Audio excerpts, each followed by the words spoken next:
예, 오늘은 아그리빠 왕 앞에 선 바울이라는 제목으로 우리가 말씀을 한번 묵상해 보겠습니다.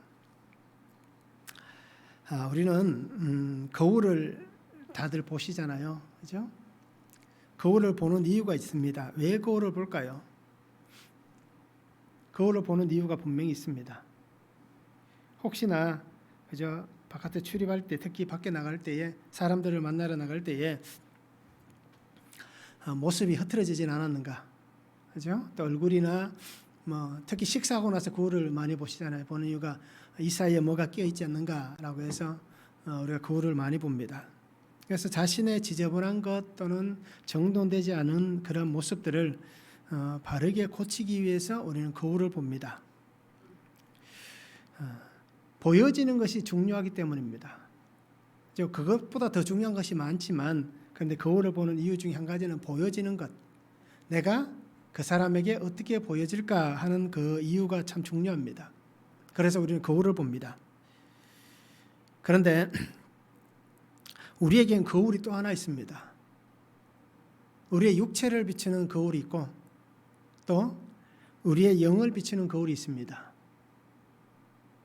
육신의 눈에 보이는 예쁜 거울, 유리로 된 거울, 그리고 우리의 영을 비추는 거울, 말씀이 있습니다. 그래서 성경은 성도들에게 거울과 똑같은 것입니다. 그래서 우리는 매일매일 어떻습니까? 말씀을 봅니다. 말씀을 묵상합니다. 큐티를 합니다. 또는 말씀을 듣습니다. 그 이유가 뭡니까? 말씀의 거울 앞에 자신을 비춰보는 겁니다. 그래서 내가 살아가는 삶이라든지 내가 처해져 있는 환경이라든지 또 내 생각이라든지 방법들 여러 가지들이 말씀에서 어떻게 보면 티가 있다든지, 말씀에서 비춰보았을 때 어떤 흐트러짐이 있다든지, 말씀에 비춰보았을 때 어떤 오물이 묻어 있다든지, 그러면 그 말씀으로 나의 상태를 깨끗하게 바꾸고 가는 겁니다. 고쳐가는 겁니다. 그래서 우리는 말씀을 매일 봅니다. 그런데 거울을 보면서도 자기의 흐트러짐이나 아니면 지저분한 모습을 발견하지 못하고 그냥 나간다면 거울을 보는 의미가 없잖아요. 그죠? 또 여자분들은 작은 가방 안에 거울을 갖고 다니시잖아요. 그러면서 그 거울을 보는 의미가, 가져다니는 의미가 사라지는 겁니다. 마찬가지입니다. 우리가 신앙의 삶을 살아가면서 말씀의 거울 앞에 항상 자기가 서면서 그 말씀을 읽거나 듣거나 묵상하면서 또 큐티하면서 자신을 보지 못하든지 그 속에서 자신을 발견하지 못한다면 우리는 그 거울을 보는 의미가 없습니다. 말씀을 읽고 듣고 하면서도 우리가 말씀 앞에서 자기를 직시하여 보지 못한다면, 그 말씀을 통해서 자신을 발견하지 못한다면, 또는 그 말씀을 통해서 자기를 보기는 보는데 바르게 고쳐나가지 못한다면 그 사람에게 있어서 그 말씀은 의미가 없는 겁니다. 살아있으나 죽은 말씀이고 하나님께 주신 생명의 말씀이지만 그 사람에게는 아무런 도움도 주지 않는 말씀에 불과합니다. 그냥 글자에 불과합니다. 그러기에 오늘 우리는 보이신다면 고쳐지고 있는지를 보시기 바랍니다. 매일매일 나의 삶을 통하여서 하나님의 말씀 앞에서 내가 고쳐지고 있는지, 내 죄가 보여져서 그 죄로 나를 하나님 앞에서 바르게 세워가고 있는지 우리가 매일 말씀의 거울 앞에서 자신을 잘 보시기 바랍니다. 그래서 하나님께서 내게 주신 그 말씀을 붙잡고 우리가 살아가는 귀한 성도가 되면 참 좋을 것 같습니다.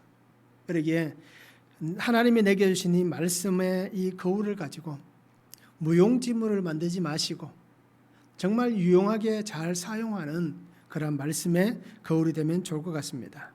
오늘 말씀을 한번 보시기 바랍니다. 총독 베스도는 아그리빠 왕과 버니게가 자신에게 문안하러 온 그때에 바울에 관련된 재판에 대해서 얘기를 해줍니다.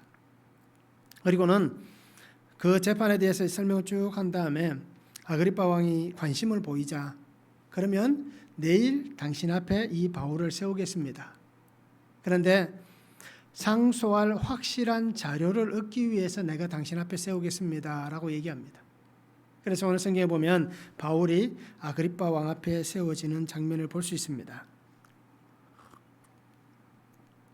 첫 번째는 바울에 대한 고소입니다. 13절에서 19절에 말씀합니다.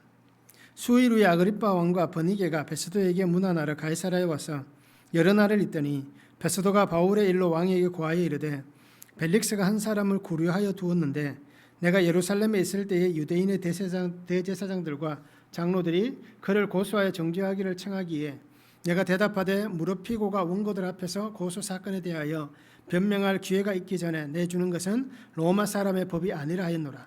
그러므로 그들이 나와 함께 여기 오매 내가 지체하지 아니하고 이튿날 재판 자리에 앉아 명하여 그 사람을 데려왔으나 원고들이 있어서 내가 짐작하던 것 같은 악행의 혐의는 하나도 제시하지 아니하고 오직 자기들의 종교와 또는 예수라는 이가 죽은 것을 살아있다고 바울이 주장하는 그 일에 관한 문제로 고발하는 것뿐이라라고 말씀합니다. 베스도는 자신에게 문안온 아그리빠 왕 그리고 버니게 둘 사이는 부부 사이입니다. 그런데 이 두 사람은 어떻게 보면 형제간입니다. 그래서 뭐 사촌은 아닌데요, 좀 이렇게 형제간입니다. 그래서 근친상간의 관계입니다. 이 시대 로마 시대는 근친상간이 참 많았습니다. 그래서 뭐 우리가 알던 뭐 성경에 나오는 많은 사람들이 아마 근친상간의 모습을 보이고 있습니다. 그래서 이 베스도 앞에 이 아그리빠 왕과 버니게가 이렇게 문안하러 온 이유는 새로 총독이 부임했잖아요. 그래서 이 로마의 군대가 주둔해서 그 지역을 다스린 사람을 총독이라고 얘기합니다. 그런데 로마에서 위임받은 사람, 그 지역을 다스린 사람을 왕이라고 합니다. 결국 이 얘기는 뭡니까? 총독과 왕은 직책상의 차이는 있지만 따지고 보면 로마에 의해서 세워진 사람들입니다. 그래서 어떻게 보면 지역을 다스리는 왕이 총독보다는 조금 더 높은 위치다라고 얘기할 수 있지만, 그러나 실질적으로 로마에서 파견받은 이 총독이 어떻게 보면 때에 따라서는 그 지역의 왕보다 더 실력 행사를 할 수도 있는 것입니다. 그래서 이 총독이 새로 부임함을 통하여서 아그리빠가 이렇게 문안을 하러 왔습니다.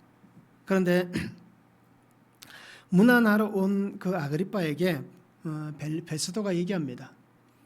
벨릭스라는 총독이 한 사람을 구류하여 두었는데, 그러니까 자기가 지금 겪고 있는 얘기를 내놓는 겁니다.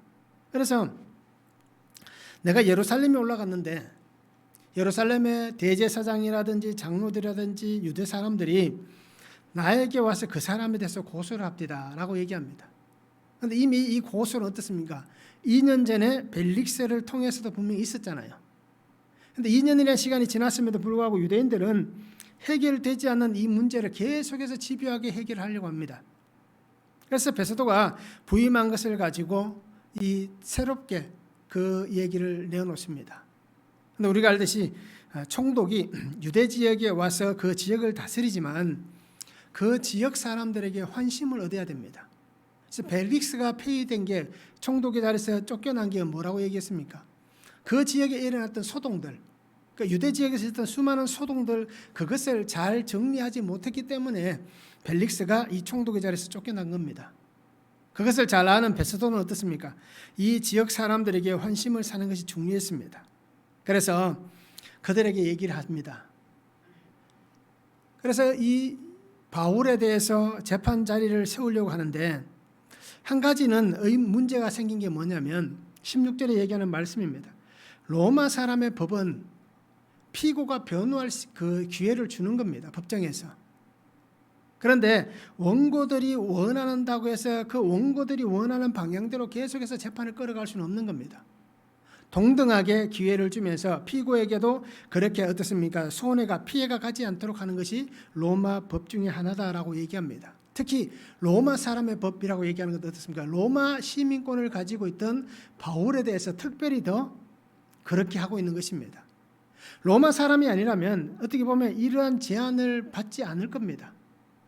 그런 식민지에 있는 사람에게 이렇게 잘 대해주지는 않을 겁니다.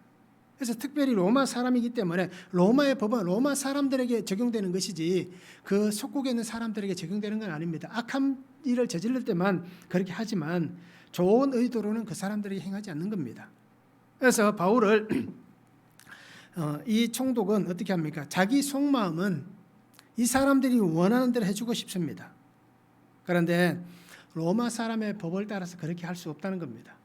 그렇기 때문에 아니다. 이 바울에게도 분명한 그러한 기회가 있어야 되기 때문에 여러분들이 나와 같이 내려가서 가이사라에서 이 문제에 대해서 다시 한번 얘기합시다 라고 해서 함께 가이사라로 내려오게 된 겁니다. 그래서 이 문제를 가지고 아그리파 왕에게 분명하게 얘기합니다. 내가 보았을 때도 내가 생각했던 것 같은, 짐작했던 것 같은 악행의 혐의는 하나도 제시하지 않았다. 총독이 얘기할 수 있는 악행은 뭡니까? 이 악행은 악한, 비난받을 만한 일입니다.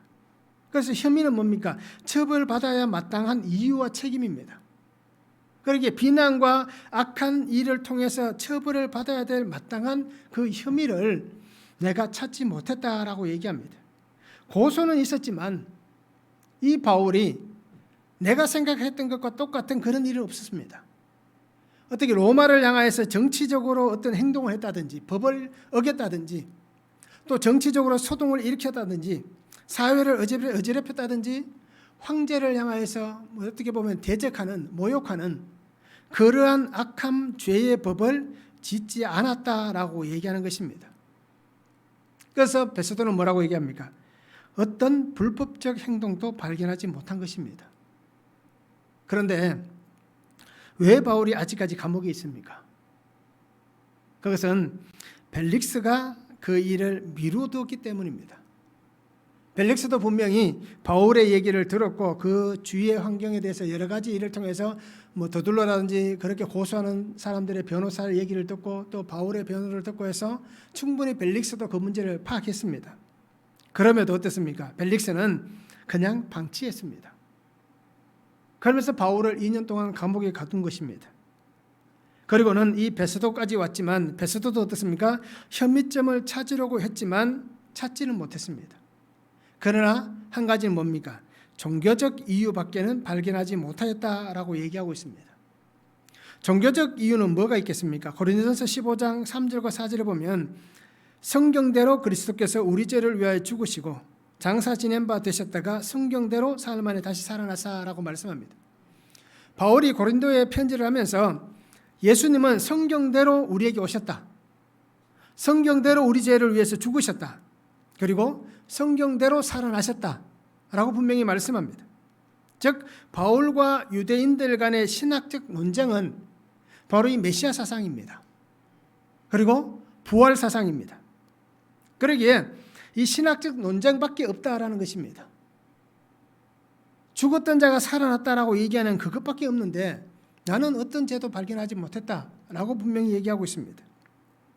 그래서 이 논쟁, 예수 그리스도께서 예수가 메시아이다. 예수가 죽으셨다가 부활하셨다. 그것을 바울은 인정합니다. 그런데 유대인들은 어떻습니까?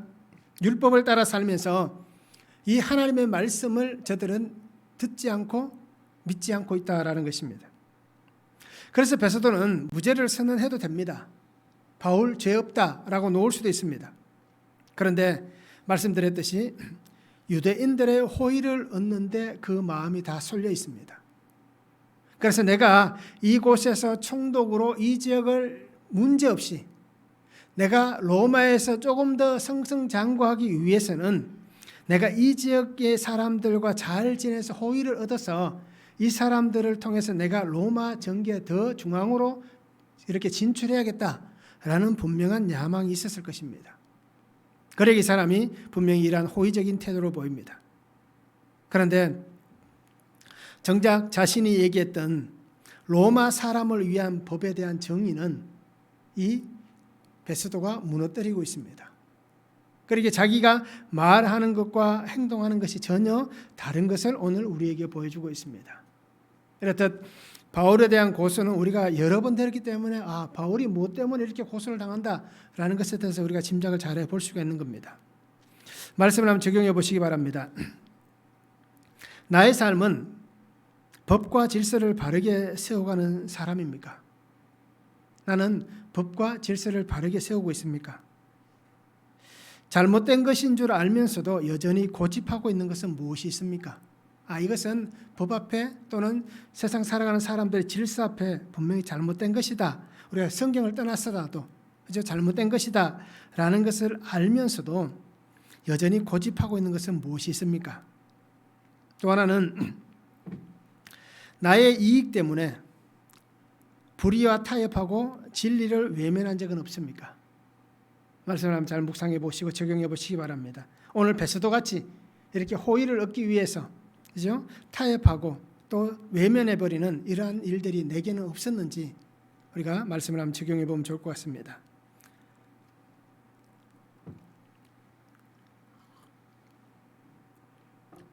두 번째는 베스도의 고민입니다.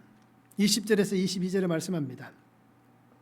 내가 이 일에 대하여 어떻게 심리하는지 몰라서 바울에게 묻되 예루살렘에 올라가서 이 일의 신문을 받으려느냐 한즉 바울은 황제의 판결을 받도록 자기를 지켜주기를 호소하므로 내가 그를 가이사에게 보내기까지 지켜두라 명하여노라 하니 아그리빠가 베스도에게 이르되 나도 이 사람의 말을 듣고자 하노라. 베스도가 이르되 내일 들으시이다 하더라 라고 말씀합니다. 베스도에게는 큰 고민이 있습니다. 풀리지 않는 문제가 있는 겁니다. 이 재판과 관련해서 이 문제를 어떻게 풀어가야 할까라는 큰 고민이 있습니다. 앞에서 말씀드렸던 것도 분명히 그 이유가 될 수 있습니다. 호의를 얻기 위해서 그가 말과 다른 행동을 하기도 하고 때로는 정말 원치 않는 그러한 일을 하기도 할 겁니다. 그래서 정말 이 베스도에게서 벨릭스도 어떻게 보면 어려운 문제였기 때문에 이것을 온전하게 풀지 못하고 다음 총독에게 미뤘습니다. 이렇듯 자신에게 주어진 이 문제, 법적 사실을 가지고 재판을 진행해야 되는데 또 그것을 가지고 바른 판결을 내려야 되는데 이 문제에 대해서 베스도가 어떻게 보면 잘 모른다라는 겁니다. 그래서 이방인이고 유대교에 있어서 이러한 문제, 맞죠? 유대교와 기독교 간의 이러한 분쟁, 논쟁, 이 문제에 대해서 이 베스도는 모르는 겁니다. 그러나 우리가 분명히 한 가지 짚어볼 것은 베스도가 이 바울을 통하여서도 얘기를 들었고 또 유대 제사장들과 장로들 그 유대인들을 통해서도 얘기를 들었고 또 아마 이 문제에 대해서 천부장이라든지 백부장 또 여러 가지 자기를 돕는 보좌관들에게서도 분명히 얘기를 들었을 것입니다. 그런데도 이 문제에 대해서 깨닫지를 못하고 있다라는 것입니다. 그래서 베스도는 이렇게 얘기합니다. 어떻게 심리하는지 몰라서라고 얘기합니다. 심리할지 모른다라고 얘기합니다. 즉 어떻게 결정해야 될지 내가 무엇을 해야 될지 모르겠다라는 겁니다. 그래서 자신 앞에 놓여 있는 이 문제 앞에서 나는 빠져나갈 길이 없다. 나는 어찌해야 될지 모르겠다라고 그가 토로하는 겁니다. 결국 이 얘기를 통해서 보면 베스도가 얼마나 곤혹스러운 일에 빠져 있는지를 보여주는 말입니다. 그래서 아마 정치적인 문제라면 쉽게 해결됩니다. 그렇잖아요. 정치적으로 이 소요를 일으켰다면 그냥 정해진 법대로 처리하면 됩니다. 그런데 종교적인 문제이기 때문에 자신들의 종교를 어떻게 보면 로마가 따르고 있는 그러한 종교들과의 관계가 아니라 전혀 다른 종교잖아요. 로마 사람들과 전혀 다른 종교. 유대교와 기독교의 문제입니다. 그러기에 자신이 분명히 이 부분에 대해서 알지 못하는 겁니다. 부활이 뭔지, 그렇죠? 유대인들의 그 종교가 뭔지 자기는 모르는 겁니다. 그렇기 때문에 자기는 정말 큰 고민에 빠졌다라는 것을 볼 수 있습니다. 그래서 자기 생각대로 그냥 무죄다라고 석방하면 되겠지만 유대인들로부터 어떻게 보면 자신의 직무를 앞으로 해나가는데 어려움을 당할 수 있기 때문에 우리가 이런 말을 가끔씩 하잖아요. 첫 단추를 잘 끼야 된다라고 얘기하잖아요. 그런데 베스도가 총독으로 와서 이 바울 문제 때문에 첫 단추를 잘못 깨면 마지막 단추까지 어그러질 수 있는 겁니다. 그렇기 때문에 이러지도 못하고 저러지도 못하는 굉장히 큰 고민에 빠졌습니다.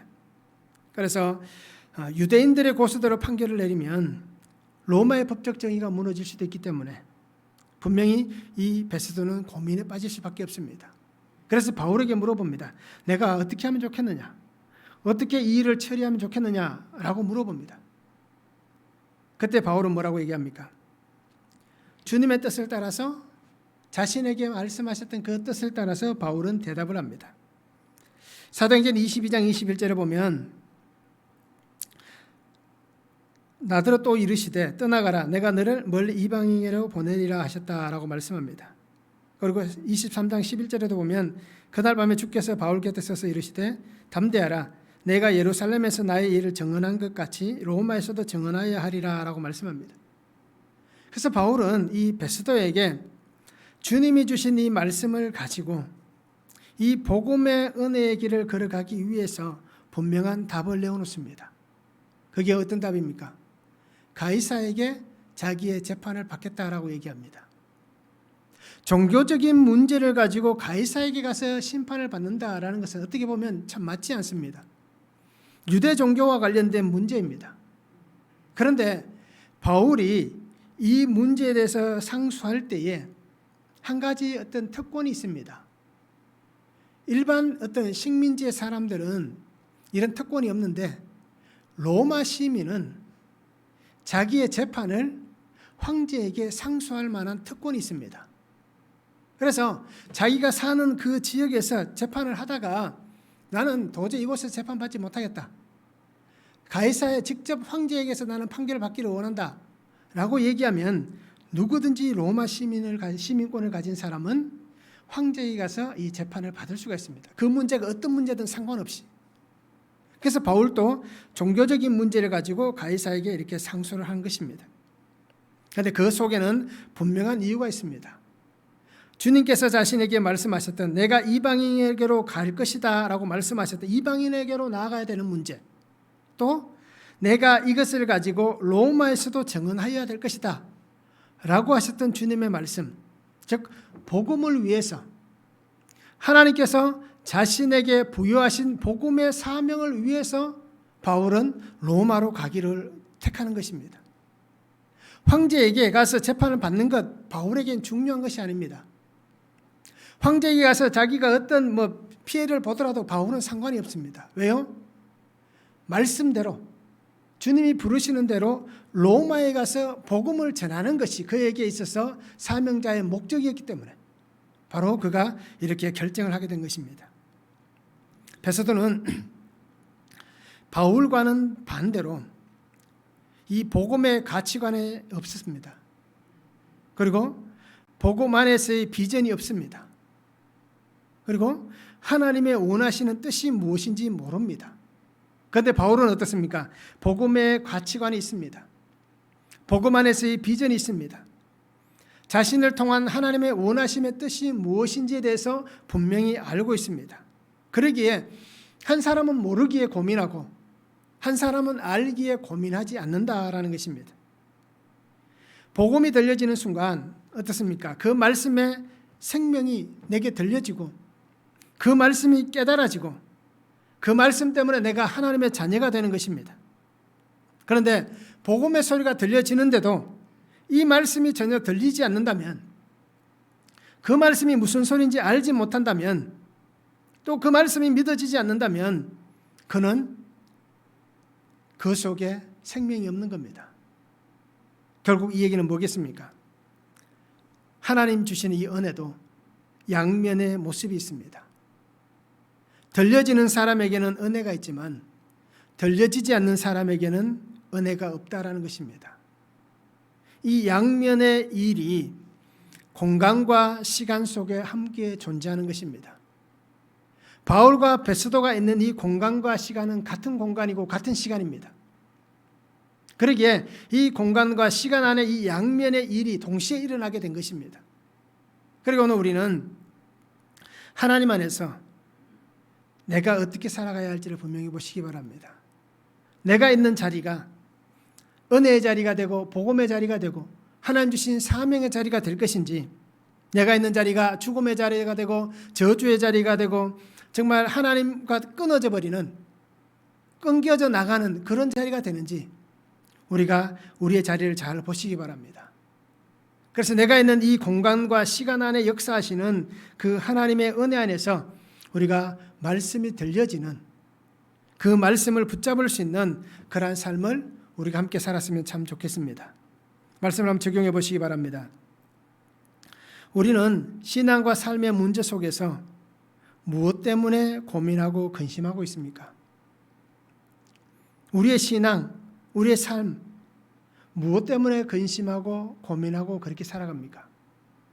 한번 말씀을 적용해 보시기 바랍니다. 말씀이 들려지고 말씀이 깨달아지십니까? 그러면 그 말씀이 들려지고 그 말씀이 깨달아진다면 나에게 주님께서 무엇이라고 말씀하십니까? 이 말씀을 우리가 한번 잘 적용해 보시기 바랍니다. 말씀이 들립니다. 말씀이 깨달아집니다. 그러면 예수님께서 내게 무엇을 말씀하시는지 우리가 그 말씀을 들으시기 바랍니다.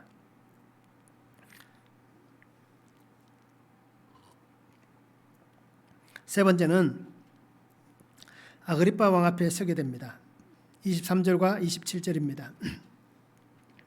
이튿날 아그리빠와 버니게가 크게 위험을 갖추고 와서 천부장들과 시중에 높은 사람들과 함께 접견 장소에 들어오고 베스도의 명으로 바울을 데려오니 베스도가 말하되 아그리빠 왕과 여기 같이 있는 여러분이여 당신들이 보는 이 사람은 유대의 모든 무리가 크게 외치되 살려두지 못할 사람이라고 하여 예루살렘에서와 여기에서도 내게 청혼하였으나 내가 살피건대 죽일 죄를 범한 일이 없더이다. 그러나 그가 황제에게 상수한 고로 보내기로 결정하였나이다. 그에 대하여 황제께 확실한 사실을 아랠 것이 없으므로 신문한 후 상수할 자료가 있을까 하여 당신들 앞 특히 아그리빠 왕 당신 앞에 그를 내세웠나이다. 그 죄목도 밝히지 아니하고 죄수를 보내는 것이 무리한 일인 줄 아나이다 라고 말씀합니다.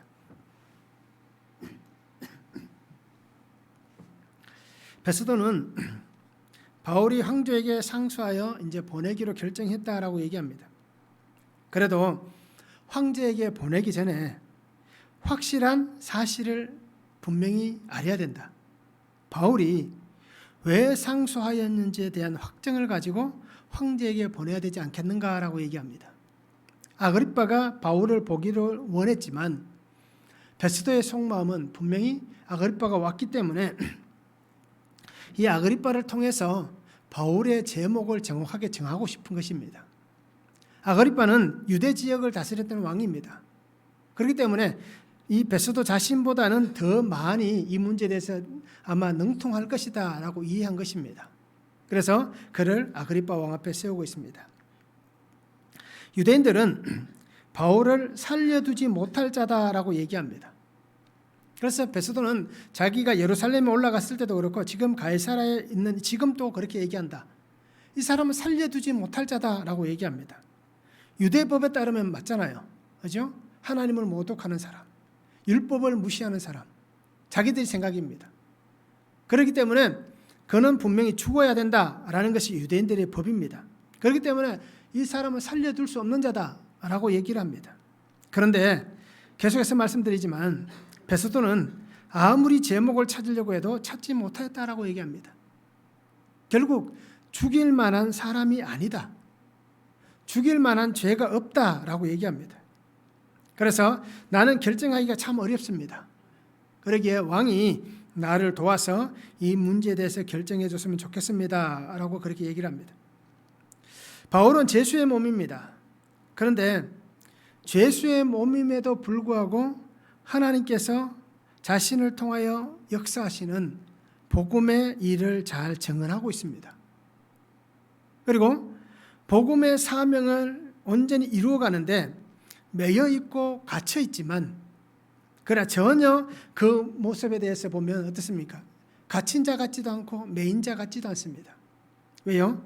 하나님의 약속의 말씀을 전하기 때문입니다. 그리고 하나님이 자신에게 주셨던 그 약속대로 그가 지금 그 자리에 있기 때문입니다. 그러니까 오늘 보면 어떻습니까? 말씀해 보면 총독이라든지 왕이라든지 권력자들은 어떻습니까? 서로 간에 어떻게 보면 참 골머리 아픈 일입니다.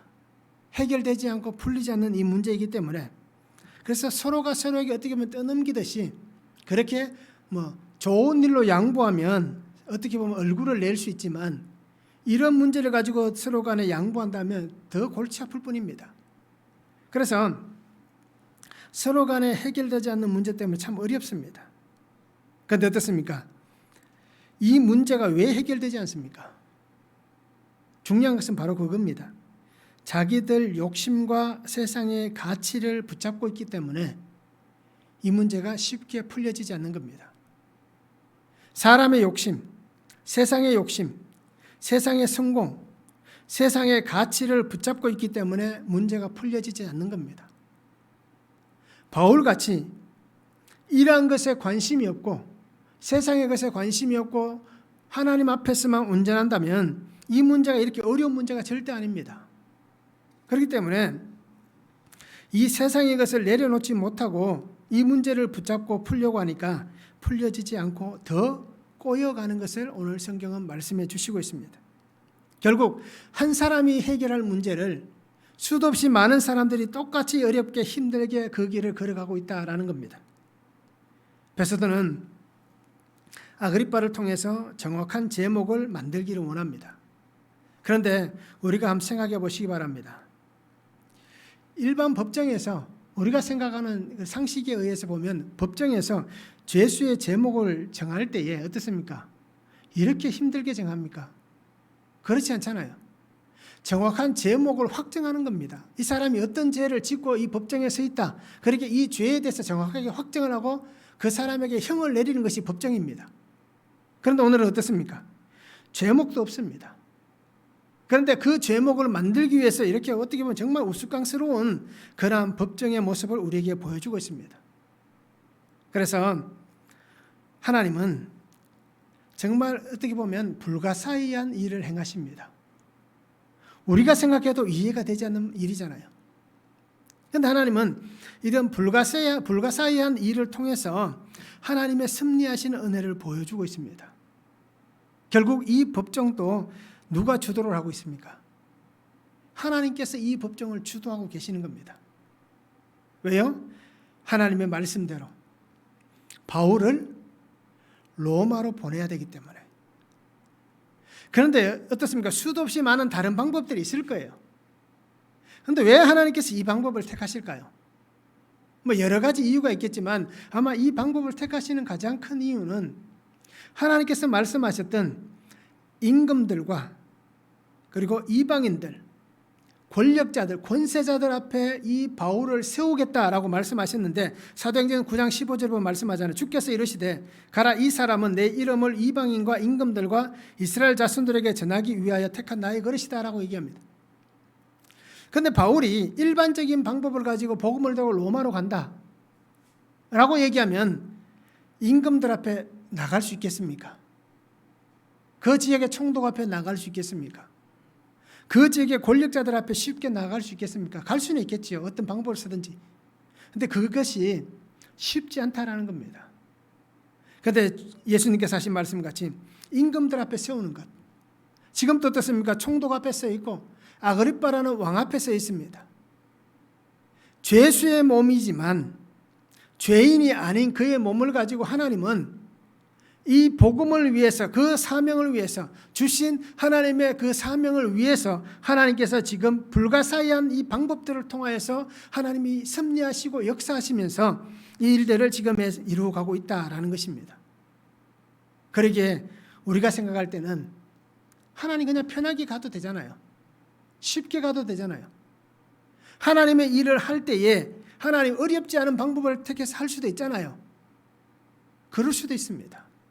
그런데 하나님은 오히려 반대의 것을 사용하실 수도 있습니다. 어렵고 힘들고 고난당하고 찢기고 상처당하고, 그렇죠?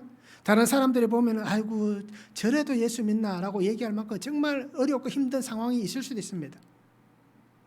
그런데도 하나님은 어떻습니까? 그 속에서 역사하시는 겁니다. 그 사람의 삶이 어떠하든지 정말 어렵고 고난과 공고함이 있다 하더라도 그 삶을 통해서 하나님은 하나님의 복음을 전하기를 원하시는 겁니다. 바로 그것을 하나님은 바울을 통해서 보여주고 있습니다. 수도 없이 많은 고난을 당했습니다. 그런데 마지막에 로마로 가면서도 쉽게 보내지는 않습니다. 그 어렵고 힘든 시간들을 하나님은 보내게 합니다. 그래서 하나님은 이 복음을 전하는 자리를 만드시는 겁니다. 그 자리에서 정언을 통하여서 법정에서 내가 이 문제 때문에 이렇게 이 자리에 섰습니다 라고 얘기하면서 하나님께서 주신 그 복음, 태초부터 마지막까지 멈추지 않고 쉬지 않고 똑같은 말씀을, 그죠? 바울이 이렇게 공의에서라든지 이런 가이사랴에서라든지 법정에서 똑같이 여러 번 똑같은 증언들을 계속하잖아요.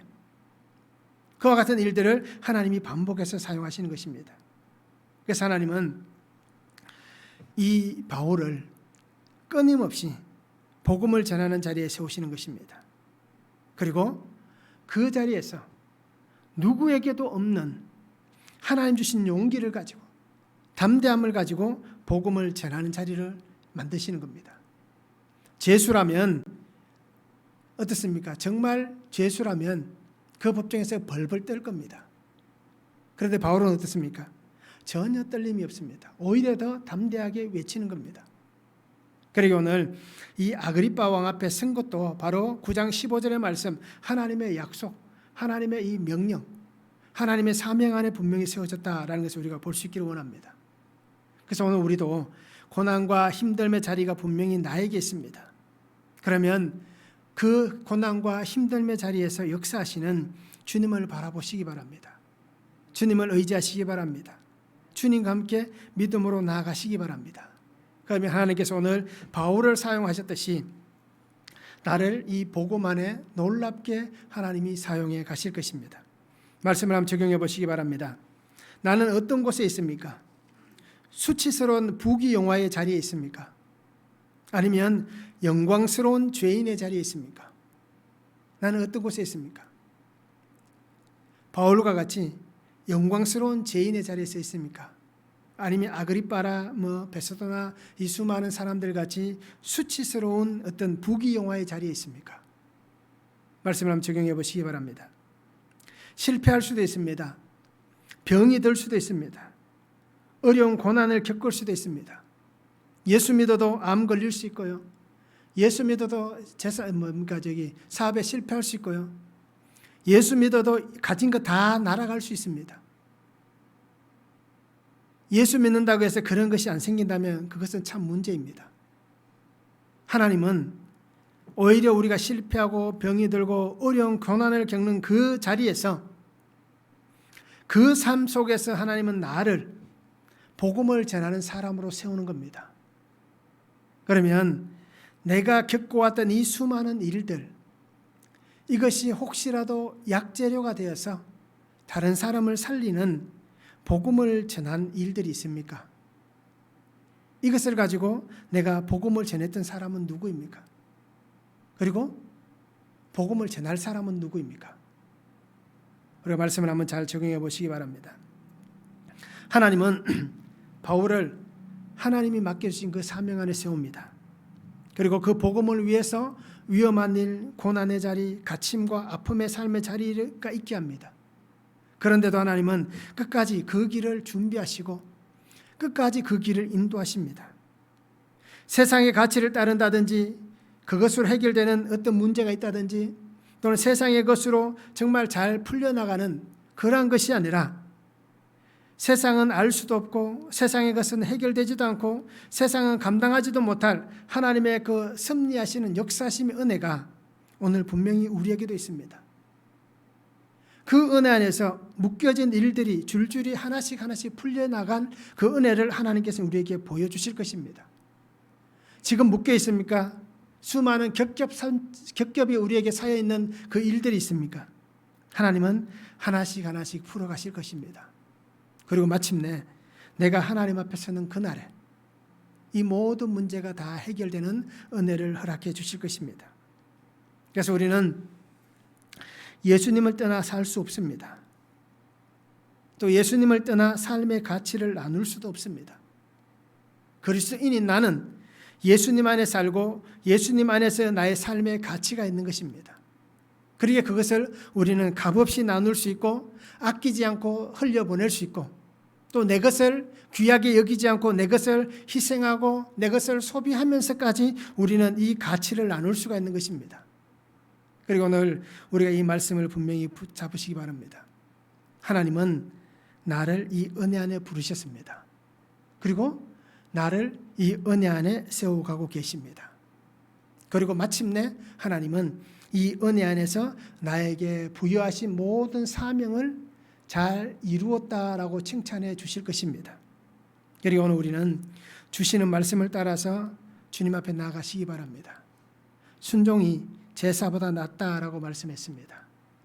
그리고 우리가 말씀을 매일 묵상하시면서 그 말씀을 나의 거울로 만들어서 그 말씀의 거울 앞에서 내가 바르게 하시기 바랍니다. 그래서 아버지의 온전하신 뜻이, 그 아버지의 온전하심이 나의 삶 속에 이루어지는 그러한 은혜의 삶을 우리가 함께 살았으면 좋겠습니다. 저도 그렇게 살고 우리 성도님들도 그렇게 살기를 소망합니다. 구속의 은혜는 멈추어서는 안 됩니다. 나를 통하여서 이 구속의 은혜가 끊임없이 흘러가게 합니다. 그들이 받든지 받지 않든지. 그러나 우리는 구속의 은혜에 사용되는 귀한 하나님의 사람들이 되면 좋겠습니다. 그래서 오늘도 내게 주신 이 귀한 사명을 끝까지 잘 감당하여서 하나님 앞에 귀하게 쓰임받는 성도들이 되기를 축원드립니다. 기도하겠습니다. 사랑의 아버지 하나님 감사합니다. 오늘도 귀한 시간 은혜 주시고 말씀을 함께 하심에 감사를 드립니다. 아버지 하나님, 우리가 살아가는 모든 삶에 하나님의 은혜가 있기를 원하며 하나님의 말씀이 있기를 원하며 그 말씀으로 살아가기를 원하오니 아버지 하나님 은혜를 다하여 주시옵소서. 말씀에서 벗어나지 않게 하시고 말씀에서 떨어져 나가지 않게 하시고 오직 말씀만 꼭 붙잡고 갈 수 있는 하나님 앞에서 정말 하나님이 쓰시기 좋은, 하나님께서 잘했다라고 칭찬하실 만한 귀한 하나님의 사람 되어지도록 은혜를 다하여 주시옵소서. 그래서 끝까지 주님 부르시는 그날까지 아버지 하나님, 우리의 삶이 피투성이가 된다 할지라도 하나님의 말씀에만 붙어 있을 수 있는, 그 말씀만 붙잡고 갈 수 있는 하나님의 자녀됨의 삶을 살아갈 수 있도록 주님 은혜를 다하여 주시옵소서.